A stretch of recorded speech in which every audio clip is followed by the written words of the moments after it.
I'd like to welcome Hrithik Roshan, Bárbara Mori and Brett Ratner. Thank you.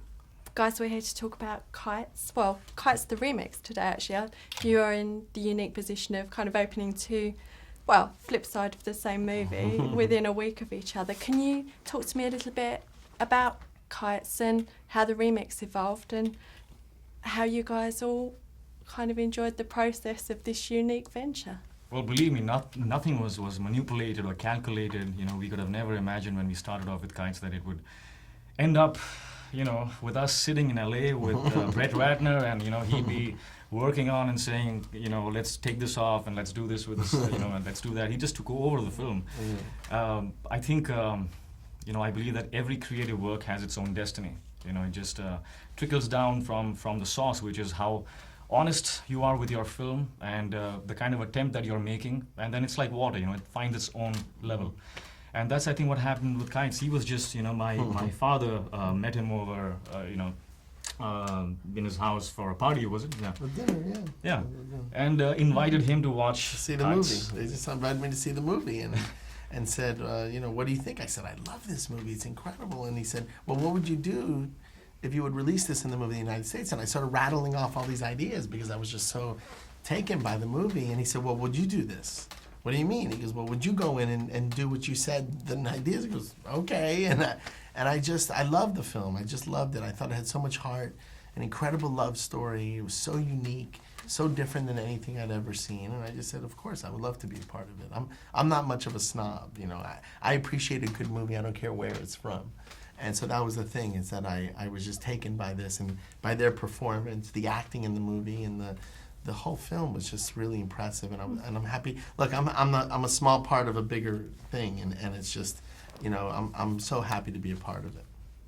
Well, I mean, for you guys, obviously part of the adventure of the film is this incredible love story that kind of transcends language, but you had to discover that chemistry very quickly as effective strangers. How did you build that connection together, which is so apparent on screen? Well, honestly, I don't think you can really work on building chemistry. It was just, you know, there, you know, when we met for the first time. We looked into each other's eyes and boom, it was there. Yeah. It just It happened. was like, Have you noticed they have the same eyes? Did you notice that? I know.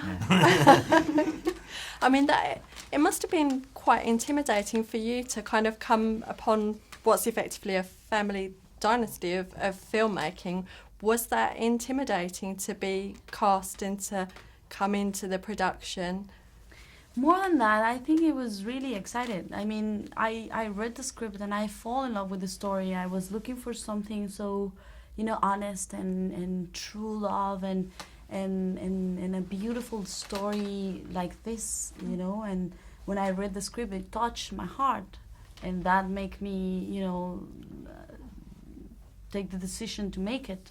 And it was really excited to be part of a Bollywood movie, because I never imagined, and has been the best experience in my career, I think. I mean, how did you then approach that, Brett, to take a Bollywood movie with some of the fantastic kind of traditional elements of Bollywood, albeit in a much more contemporary way, and inject that adrenaline shot of Hollywood to the remix of the film? It was already built in organically to it. Their intention was to make a movie that was appealing to a bigger international audience. So it was already spoon-fed. The footage, I mean, the other thing that I was surprised by and I was excited by at the same time, of course, was they had shot a sequence that probably would have never made it into the, I never asked you guys. They shot this very sexy, very passionate, you know, love scene, and when I saw, it wasn't in the cut that I'd seen, and when I was going through the footage, I said, what, stop, wait a second. Is this the scene in the apartment? Yeah. Yeah. And so that maybe in the back of their minds, or just the fact that they thought that this catering was to a certain audience, which you know, is you know, my fan base in India is the kids. Yeah. You know, they love my films. Yeah. So the idea was to, you know, get a use certificate so that, you know, all my fans, my entire audience, we didn't want to lose a chunk of that for the Indian mass, so which is why you know, we made it a little less naughty. Yeah, but it was great, and it justified the whole process. When I saw that footage, I said, now I understand why this was all meant to be, why I became a part of it, because I said, oh, this justifies having two versions of the movie. Right.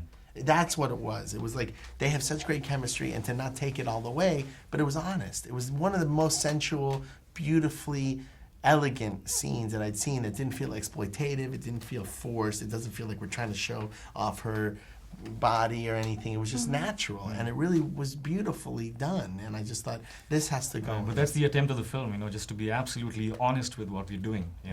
and that's what the film is about. Yeah. You know.